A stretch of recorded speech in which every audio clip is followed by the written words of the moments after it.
ग्रामीण अर्थव्यवस्था के लिए बेहद अहम है सहकारिता, जिसने देश भर में करोड़ों किसानों के जीवन को संवारा है। प्रधानमंत्री श्री नरेंद्र मोदी जी ने इस क्षेत्र के महत्व को समझा और सहकार से समृद्धि को मूल मंत्र मानकर इस क्षेत्र के कायाकल्प का संकल्प लिया। देश में लगभग 1 लाख प्राथमिक कृषि साख समितियां यानी पैक्स हैं, जो सहकारिता की आत्मा हैं। इनका इतिहास 100 साल से अधिक प्राचीन है। पैक्स देश में सबसे निचले स्तर पर कार्य करते हुए किसानों को ऋण की सुविधा उपलब्ध कराती हैं। ये सहकारी समितियां अपने बायलॉज के हिसाब से चलती हैं। कई पैक्स के बायलॉज दशकों पुराने हैं और इनमें समय के साथ परिवर्तन की जरूरत है। माननीय सहकारिता मंत्री जी के नेतृत्व में सहकारिता मंत्रालय ने देश के तमाम पैक्स को बहुउद्देशीय और बहुआयामी बनाने के लिए सभी राज्यों, केंद्र शासित प्रदेशों और अन्य हितधारकों के परामर्श एवं सहयोग से पैक्स के लिए मॉडल बायलॉज तैयार करने की ऐतिहासिक पहल की है। भारत सरकार एक मॉडल बायलॉज बनाकर भेजी। इसके अंदर हम पैक्स को मल्टीपर्पज, मल्टी डायमेंशनल बनाना चाहते हैं। 25 प्रकार की गतिविधियां पैक्स के साथ जुड़ी। मॉडल बायलॉज को अपनाकर पैक्स विभिन्न प्रकार के व्यवसाय करने के लिए स्वतंत्र हो जाएंगे, जैसे कि अब पैक्स डेयरी, मांसाहारी जैसे कारोबार कर सकेंगे। उर्वरक, बीजों की खरीद के साथ साथ अब ये एलपीजी एजेंसी और पेट्रोल पंप खोल सकेंगे। पैक्स के सदस्य बैंकिंग एजेंट के रूप में कार्य करते हुए बैंकों और किसानों के बीच की दूरी को कम कर सकेंगे।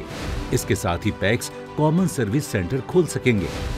गांव में सिंचाई सुविधाएं, custom hiring centre, farm machinery, कीटनाशक समेत अन्य कृषि इनपुट्स उपलब्ध करा पाएंगे। इसके साथ ही गांव में कृषि इंफ्रास्ट्रक्चर जैसे गोदामों, cold storage, grading, packaging unit, प्रसंस्करण इकाइयों की स्थापना भी कर सकेंगे। इन सभी कारोबारों से पैक्स आर्थिक रूप से सशक्त होंगे और इनसे जुड़े किसानों की आमदनी में बढ़ोतरी होगी। मॉडल बायलॉज पैक्स के कामकाज को व्यवस्थित करने और उनमें दक्षता, पारदर्शिता और जवाबदेही बढ़ाने में सहायक होंगे। इसके लिए कई प्रावधान किए गए हैं। समिति से जुड़े आवश्यक विषयों पर चर्चा के लिए सदस्यों द्वारा समिति की वार्षिक सामान्य सभा वित्तीय वर्ष के समापन के 6 माह के भीतर की जाएगी। समिति का निदेशक मंडल पैक्स के कुशल प्रबंधन को सुनिश्चित करेगा। निदेशक मंडल में 2 सीटें महिलाओं एवं 1 सीट अनुसूचित जाति अथवा जनजाति के सदस्यों के लिए आरक्षित रहेगी। निदेशक मंडल समिति का अध्यक्ष चुनेगा, जिस पर समिति और उसके सदस्यों के समग्र विकास और प्रगति की जिम्मेदारी होगी। सीईओ का चयन भी निदेशक मंडल द्वारा किया जाएगा, जो समिति के दिन प्रतिदिन के मामलों और प्रशासनिक कार्यों की देखरेख करेगा।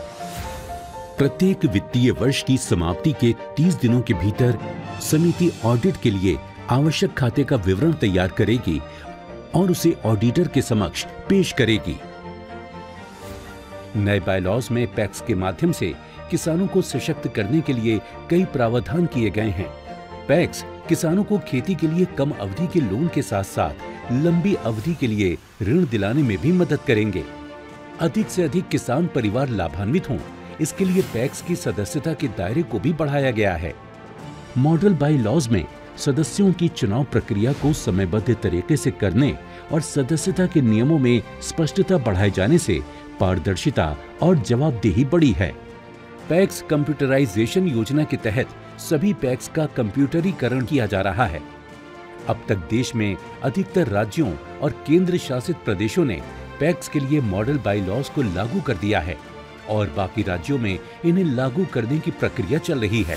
मॉडल बायलॉज करोड़ों किसान परिवारों के लिए एक नए अध्याय की शुरुआत है, जो पैक्स के माध्यम से किसानों की आमदनी में वृद्धि के नए रास्ते खोलकर करोड़ों किसानों को आत्मनिर्भरता की राह पर आगे बढ़ाने में बेहद अहम है।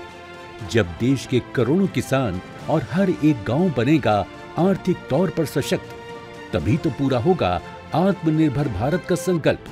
आइए सहकारिता के इस नए आंदोलन का हिस्सा बने। अधिक जानकारी के लिए संपर्क करें